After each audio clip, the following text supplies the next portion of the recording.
Hey guys, Mrs. Talk Techie here, and I bring you an offshoot video to Bitmoji, a comprehensive guide.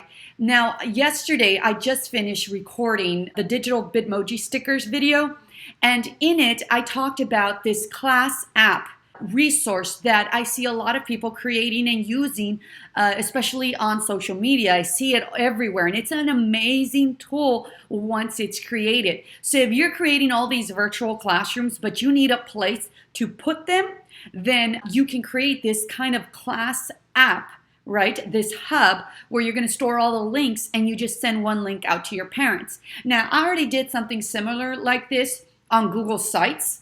So if you already created a Google Sites, I want to show you how we can easily get that same look and effect on it as well. But first of all, we're going to create that class app to begin with. All right, guys? So again, I do want to thank you for watching. Remember that any additional resources that I talk about or videos, I'll link in the description below.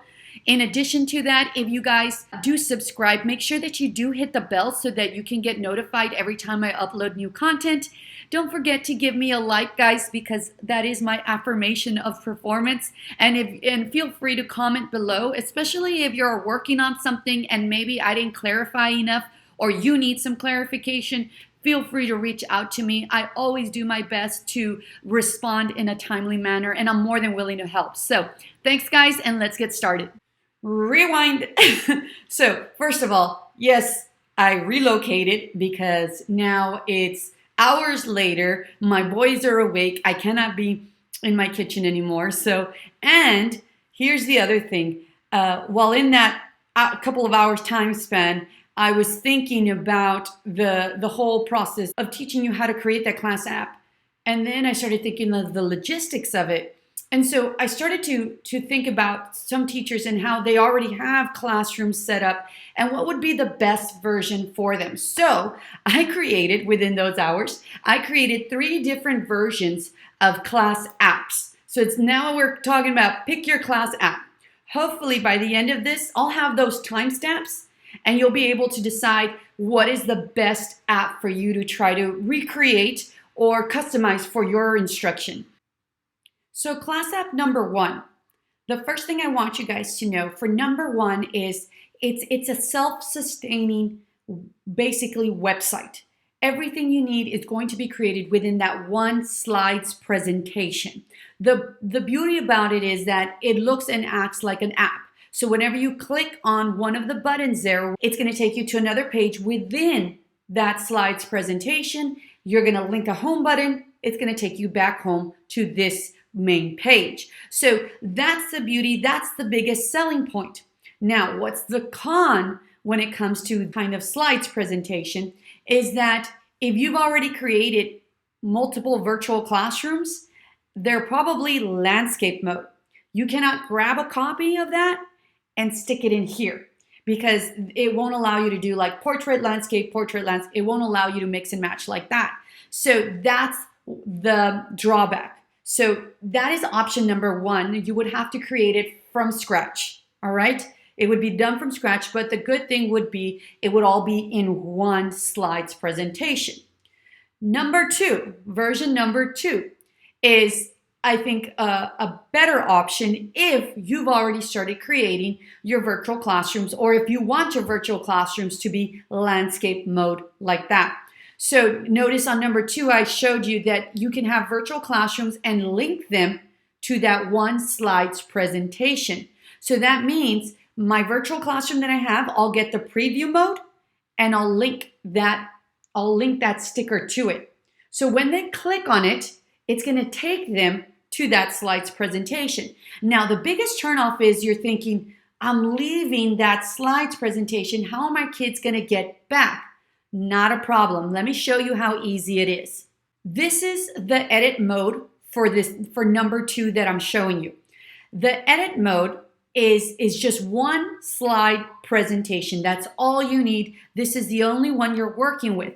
But these have been hyperlinked to the different classrooms. So if I go on present mode, which is how you're going to share out this link, and I click on the class lessons, it's taking me to another site, but to another Google Slides presentation, but you can't really tell. It's just like if it's loading.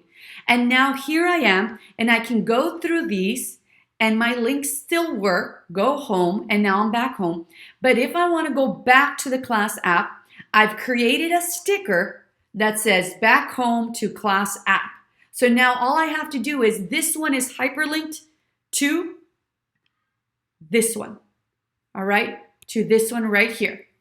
That's where it's hyperlinked. So when they click on this one, it's going to take them back. And even though it seems like all it's doing, it's loading the page, it's actually taking you back to the original site where you started. So all of these have been hyperlinked like that. So if I go to Meet the Teacher, which is maybe a virtual classroom you've already created, there is my link. So that's the beauty about it. That's what I like when it comes to number 2. I hate saying it like that. Class app number 2, option 2. I should have said option B. And I'm not going to start all over. I've restarted this like 100 times. And sometimes I don't realize, did I already say it? Was it when I was practicing? And anyways, let me show you option 1 and how it would look. This is how option 1 looks like. So you have your entire slide deck here. All of these are linked within this same slides presentation. So if I click on present and I click on Meet the Teacher, there's going to be a little bit about Meet the Teacher. I'm going to create a button here to take me back home.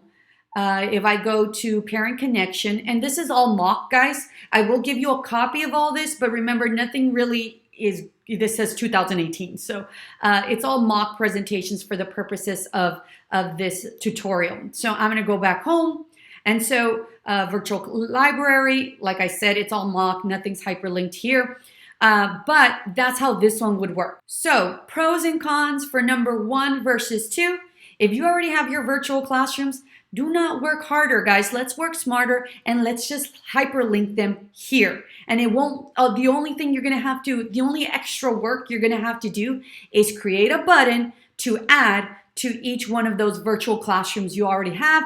And then it's easy to hyperlink both, right? And finally, number 3. And if I'm having to choose between 1, 2, or 3, I would go 100% number 3. All right. Doesn't look as cute, I know, but man, is it more efficient.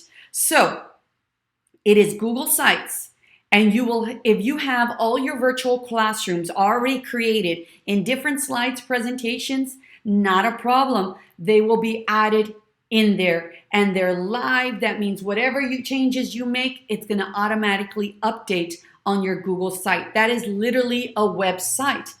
Plus, here's the big plus, and I think this is what is the winning factor for me when it comes to choosing.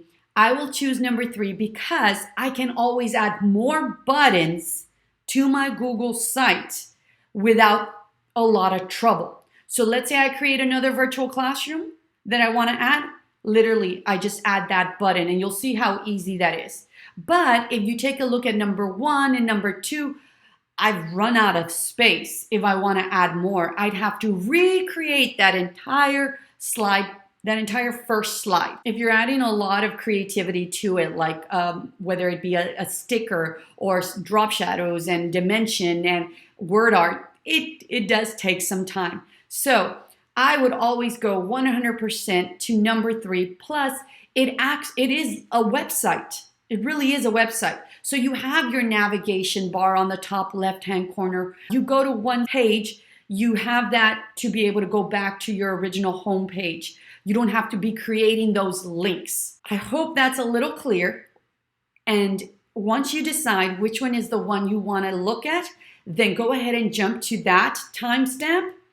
If you still want to take a look at all of them, then even better, guys, because that's where we learn and grow the most. And this first part, even though I'm working on number 1, I am going to show you how I got that entire look for number 1. And notice that first top section, which is like my title, where it's my name and the welcome, I took a screenshot of that and put it in my Google site on the top as well. So if you do create something here, it doesn't mean you can't use it over here on Google Sites. So I hope you guys like that. And my mind is always going crazy. So if you do have comments, questions, concerns, please let me know and comment below. Let's get started with number 1. Alrighty guys, I know I look different. It's another day. I tried to finish it yesterday. I couldn't do it. So let's keep going. Alrighty, so here what I've done is I've opened up a new Google Slides presentation and I went ahead and changed the dimensions. If I go to File, Page Setup, and I changed them to 9:14. So I also have a side-by-side so that we can kind of replicate what we're going to be working on here. The first thing we're actually doing is creating that background image. Now you can always find an image and set it as your background. So if I right-click, change background, I can choose my image and set it up here. But when you want a specific part of that image to be shown there and for the image not to be squished or stretched or whatever, I like to go about actually creating the image myself. So let me show you what I mean. I'm going to go to Insert, Image, and I'm going to search the web, and I'm going to look for, I don't know why I put wooden flowers, but let's see what populates. Alrighty, so I actually like this one, and I'm going to go ahead and just drag it over.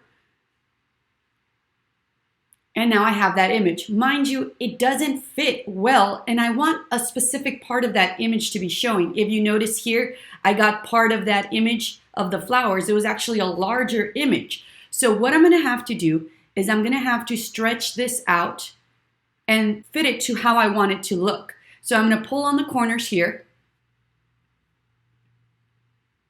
And I'm going to start.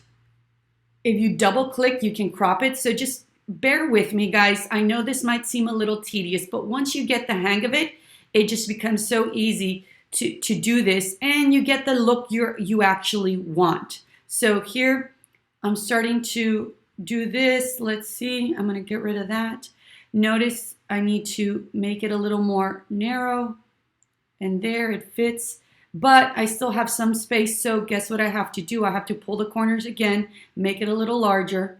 And so now I fit it there, right? Now I kind of like the way this looks, but just to let you know what else can you do afterwards, I can double click like I did with the crop feature, and I can actually move this around so that it shows exactly what I want it to show. So I could even make this bigger, just like this, and drag the corner. And now I have more of the flowers showing, right? So I kind of like this better, something like this. All right, I love that. So I'm going to click outside of the slide, and now I have my image. So what I'm going to do is I'm going to click on File, Download, and JPEG is fine. So I'm going to download it as a JPEG. I'm going to click on Enter to get a new slide, delete these. And now I'm going to right-click, change background, choose image, and I'm going to browse my downloads. There it is. And so now I actually have it as a background image. So even if I do this and move things around, it's not going to move. Versus this one, once I start adding my elements, I can start messing with it and it can get very frustrating. So I'm going to go ahead and delete that slide.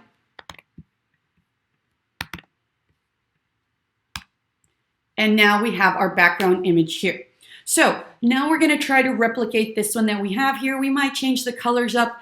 And if you know how to do this, guys, remember, I do have the timestamp in the description below, and you can jump to like the logistics of how we hyperlink and things like that. So I'm going to start by now. This is actually word art. So insert word art, and I'm going to put, you can put your classroom or however you want to name your app.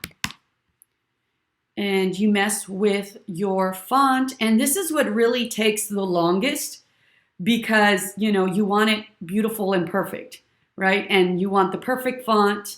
This font isn't great, so I'm going to try my best not to take too long. Alrighty, so I finally decided on a font that I like. And now I'm going to customize that font by adding color. And I love using gradient.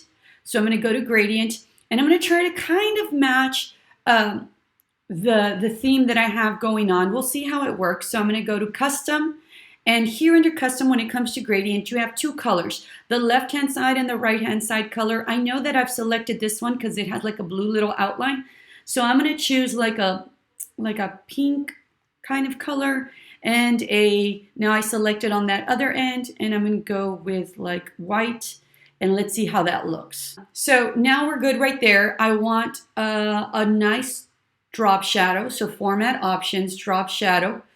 I like the drop shadow to always be nice and bold. So I changed the transparency and the blur, and I think that's good. I'm happy with that. Now I'm going to just copy this and paste it and double click, and now I can actually change it.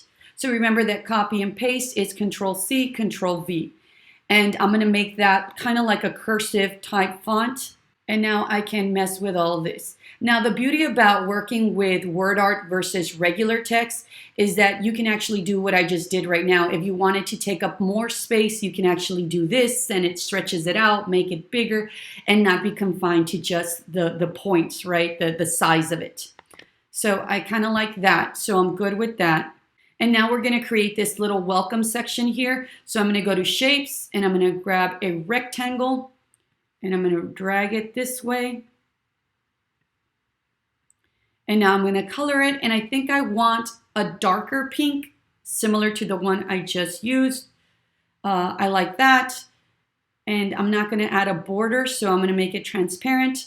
And I do want, of course, a drop shadow. A little bit darker, not too dark this time around. And I'm going to double click here so that I can add my text. So now we're going to start adding some buttons. Now, if you haven't seen already my stickers, my digital Bitmoji stickers YouTube tutorial, I do highly recommend if you want to get this look, because I'm not going to go through the entire process of how to create that sticker. But I do, like I said, check it out. If you're interested, I'll add it in the description below. If you do already have your Bitmoji stickers, you can easily go to Insert, Image from your drive, and I'm going to go ahead and just grab one and drag it over. And there it is. And in order to create this, it's very simple. You grab a shape. So then I'm going to create my shape. I'm going to double click, title it, Meet the Teacher. And then, of course, work on the aesthetics of it. Alrighty, so there we have it. I added my button. Let me show you a couple of different buttons that you can actually include as well. So the next one is actually creating an actual button. So if I go to shapes and I can go to like the rounded rectangle, I can actually make kind of like a button look, which you've seen a lot of people creating these, so that you don't have to add one of these. And in here, you can add a clip art image or just plain text. So I'm going to go ahead and format that. Alrighty, so that's a second type of button you can create where it's literally a shape, rounded rectangle. This is clip art. I actually went to a site called 𝙎𝙬𝙎𝙀𝙎.com, and they have all kinds of vector files. It's just a matter of how you search for them. And then I added text, right? And I put contact me. So that button in itself is a lot easier to create. You didn't even have to put the image if you want. You can just add text. So the last and final button that I'm going to show you is actually really simple. If you do have your Bitmoji Chrome extension, you can just open that up and drag one of those images down. So one of the cool things about the Bitmoji Chrome extension is you can actually type in a word and give you a Bitmoji with that word. If you retype it, you get a new set of Bitmojis that are available. For now, I actually like this one, so I'm going to drag it down. So there we have it. That's another button. I know this doesn't look great because it's like all different, but you get the idea. I did want to give you some options. The last thing is we're going to create this bottom part right here. Let's grab a shape. I'm going to grab a rectangle. Let's grab a shape. I'm going to grab a rectangle. I'm going to add it down here. And I'm going to format it next. I'm going to grab this class word art, copy, paste, and then double click so I can change the text to announcements. Add another shape over it just to get that border effect. And all you do is grab one and put it over. And then you're going to make the inside transparent, and you're going to add some weight to this border right here. And there we go. And so I'm going to grab another text box, and I'm going to add here over it. And I'm going to add a bullet point. And so there you have it. So I'm going to present this just so that you guys can see how it looks. I know the buttons don't look great because they're all different, but there you have it. That's how we would basically make that look. Alrighty, so now it's actually time to start hyperlinking. What I've done is I've just created a couple of mock pages, one for each, one for Meet the Teacher, Contact Me, and Calendar. So I'm going to scroll down. You see I have the Meet the Teacher, I have the Contact Me, and I have the Schedule. Now, what you're going to do is you're going to grab the item that you want to hyperlink. So in this case, you want to decide, do you want to hyperlink the actual button or this text here, or you can go ahead and do both. So here, I'm going to select it, and on the top, you have Insert Link. So I'm going to click on that, and I'm going to go to Slides in this presentation, and I'm making sure that it's on Slide 2. So Slide 2, and Apply. And there you have it. So the Contact Me, notice I have two things here. So which one do I want them to click on? What if they're constantly just clicking on this bottom section and that's not hyperlinked? Here is a trick that I like to use all of the time, and you could use this trick also on this one as well. I'm going to grab a shape, and I'm going to put the shape over this whole button. And now with this shape, I'm going to make it transparent and the outline transparent, so you can't even see there's a shape over it. This I can hyperlink. I'm going to go ahead and click on link. So right now I did a right click, and I want to hyperlink this to slide 3 because that's my Contact Me information. Make sure you do press apply. I always forget to press apply. And so now it's hyperlinked. So I'm just going to show you really quick just so that you get the idea. And notice here, if I click on this one, then I'm going to be taken to page 2 or to slide 2. So if I click on this, whether I'm clicking on the envelope or I'm clicking on the Contact Me, it doesn't matter because I added that shape, and there it is. So now the question is, how do I get back, right? We need a home button. And so you can choose to create a home button or just grab one. It's easy. Insert image, search the web.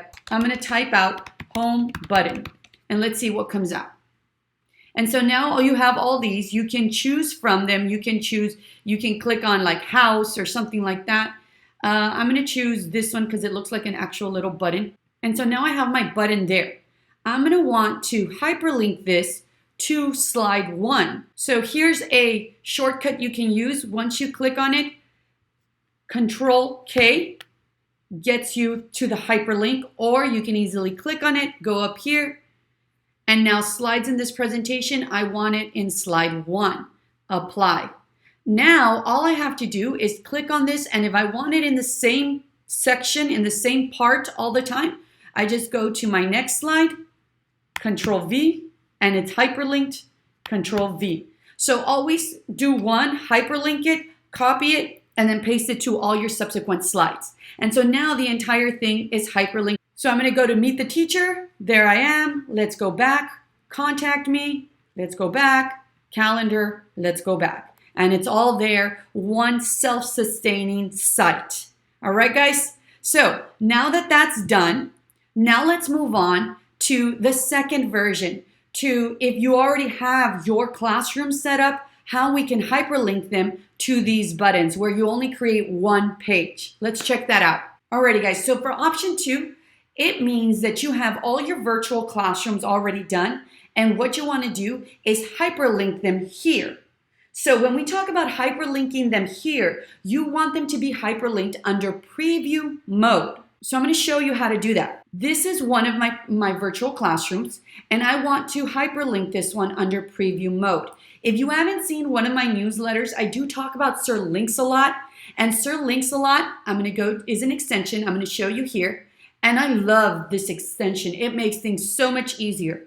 If you want to force copy a Google Slides presentation, if you want to send it under preview mode, or you want it to show as a template, or you want it as a PDF, it's all done for you here. You just have to click a couple buttons. So if I want it under preview mode, here it is. And I'm going to copy the shortener, meaning it's just a shortened link. So I'm going to copy that. And then it's already copied to my clipboard. I can go and hyperlink that button. So here, I can go here, click this, Control V, and apply. And now it's hyperlinked to that presentation preview mode. Let me show you. So here we are under preview mode. I'm going to go ahead and click on this one. And there it is. They get it under preview mode as well. All right. So let me show you, if you do not have the extension, how you can create that same preview link. So just remember, FYI, that you do change your sharing settings, especially if this is going to be something you want your parents to also access. You want to make sure that you change those restrictions. Now, I'm going to go ahead and grab this link up here, and I'm going to do Control-C, and I'm going to open a new tab, and I'm going to paste it there. But before I click on Enter, I'm going to delete everything after the last /. So you see it says Edit. I'm going to delete everything after that, and I'm going to type in Preview, and I'm going to click on Enter just to make sure that it's going to show as preview mode. And so there it is. That's how easy it was, guys. After the /, delete everything, add preview. So I'm going to grab that link and copy it and go back here and hyperlink it. And there you have it. And so now it's set. So I showed you how to use that Chrome extension. If not, we'll do it manually, and we'll remove everything after the / and add preview to that. So that's what you would do for every single one of your virtual classrooms. The problem becomes, if I'm here, how do I get back? All right. Now, if they're tech savvy, they know they're open tabs and they could go back to that tab. But we want to facilitate things as much as possible for both our parents and our kiddos. So what we actually want to do is here, or anywhere here, we want to add a button that is hyperlinked to this presentation right here. And this one needs to be under preview mode as well. So let me show you what we're going to do. I'm going to go back to this classroom, and I'm going to insert a sticker that I already created. Remember that if you don't have stickers, you can just add a home button or something like that. But I like to use this specific sticker because it's telling them this will get you back to the class app. Sometimes my virtual classrooms have multiple slides presentations that I have a home button that takes them back to that original. I want that sticker to say back to class app so that they know it's going to take them back there. So here's the sticker I created, and I'm going to drag it over, and I'm just going to situate it where I want it. So here we go. Now I'm going to go back to this presentation, and I'm going to do the same steps I did to get that preview link. And so I'm going to copy, new tab, paste, delete everything after the / and type in preview. Copy that one, and let's see if I did it right. And so now I know that that's the right link, right? I did everything correct. You always want to double, triple check everything, right? So now I'm going to move over to this presentation, and I'm going to hyperlink that button. And it's been copied to my clipboard, and now that's hyperlinked. So let's check it out just to see if it works. It might seem like a lot, guys, but once you get the idea, you're good. The other thing is, you can now just copy this and go to all your virtual classrooms and paste, paste, paste, paste, paste, because it's already hyperlinked. So I'm going to go back, and I'm going to present this one, and I'm going to click on Meet the Teacher.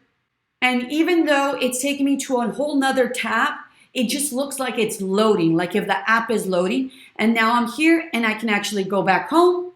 And yes, it's opening another tab, but like I said, it gives that illusion of just loading another page.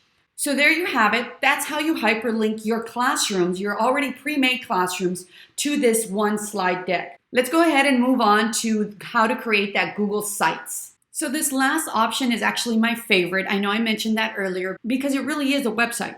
So I'm showing you under preview mode here what the student or the parent would be seeing on their phone.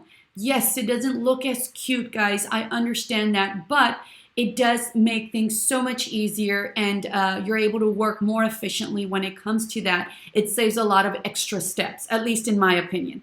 But so if you don't know or have never worked with Google Sites, I do have a video. Again, I will post it in the description below on how to start adding your virtual classrooms. I'm not going to do a start to finish because I do have a whole video on how to do that. But I will show you how to add these buttons and how to link them to your pages. So FYI, this is how it would look. So if I want to go to Meet the Teacher, I click on that button. This is that hyperlinked virtual classroom. that they can actually click on, and so on and so forth. Now, the cool thing is you have this navigation tool, and I do have alternative home pages because I was trying out a couple of different versions. And so I'm going to go back home, and we're back home to the main page. So that is my favorite part about the website, and it's just really user-friendly. And here I am, and I'm back home. I don't necessarily have to really mess with the links when it comes to that part. This is the only time you're going to be messing with adding links, so that when they click on this button, it takes them to the virtual classroom, which I didn't link one to it, sorry. So let's get started, just so that you guys can see how easy it is to work. I'm going to be adding a page, so I'm going to go to pages. I have all my pages here. I'm going to be adding a page here, so I'm going to go to plus to add a new page, and this last page is going to be the rest and reflect page. So done. And it came all the way up here, so I'm going to grab it and drag it to the bottom because I want it to be the last page. And on this page, I'm going to insert my virtual classroom by going to the drive, and I explain all this on that video, guys, but it's not that difficult. Here in my drive, I'm going to search for it, going to my virtual classroom folder, finding that one, and insert, and there it is. And then you just drag it so that it looks the way you want it to look. You can add a title, you can, beautify this. It's all up to you. My computer's lagging, so sorry. So there it is, right? Now that one is done. I have that page included. I'm going to go back to my home, and I'm going to add a button here. So insert, button, and the name of this button, rest and reflection. And here it says link. So if you click on this, you get all your pages. So all I have to do is go to that page I just added, click on that, and insert. And that button is here. Now I know it looks different. All I have to do is drag it here, and it actually automatically formats to the colors that I originally had chosen. So easy, guys. It's done. It really is. All I have to do is press on publish, and I've already hyperlinked my virtual classroom. Let me just show you. I do have a couple of different versions. So pages, alternate 2. So I did make this one. So you could do all this, and it works the same way. So here, I'm going to go to insert, drive. I'm going to go to my stickers folder, and I have a sticker that is rest and relaxation. So I'm going to find it, and I'm going to click on it, and I'm going to go to the link, and I'm going to find where I want to link it to, rest and reflect, apply, and that one is hyperlinked as well. Let me show you how this one would look and why I wouldn't go with this option, but it's totally up to you, is that when it's on a phone, yeah, the buttons are that big. So it doesn't really look like an app, right? So that's the only drawback. I do, however, have a third option. So if I go to pages, I did do an alternate page 3, and I made the buttons smaller. But it's still, you still get the same problem as before. So you only have, you only get this kind of view. So if I go here to tablet view, you get a little bit better of a view. But still, nonetheless, I still prefer that original one, which is this home page. And it just works. I just like the way it works. So that's how easy it is, guys. And then you always have to make sure that you publish your page, and you click on publish. And now it's published. So the link, once you share out that original link, every time you make changes, you click on publish, that link automatically, it's dynamic, automatically gets updated with the changes that you've made. How did I do this? I went to what I created, and I took a screenshot, and then all I did was, for example, here, if I double click, I uploaded it as an image, and you've got it, and we're done.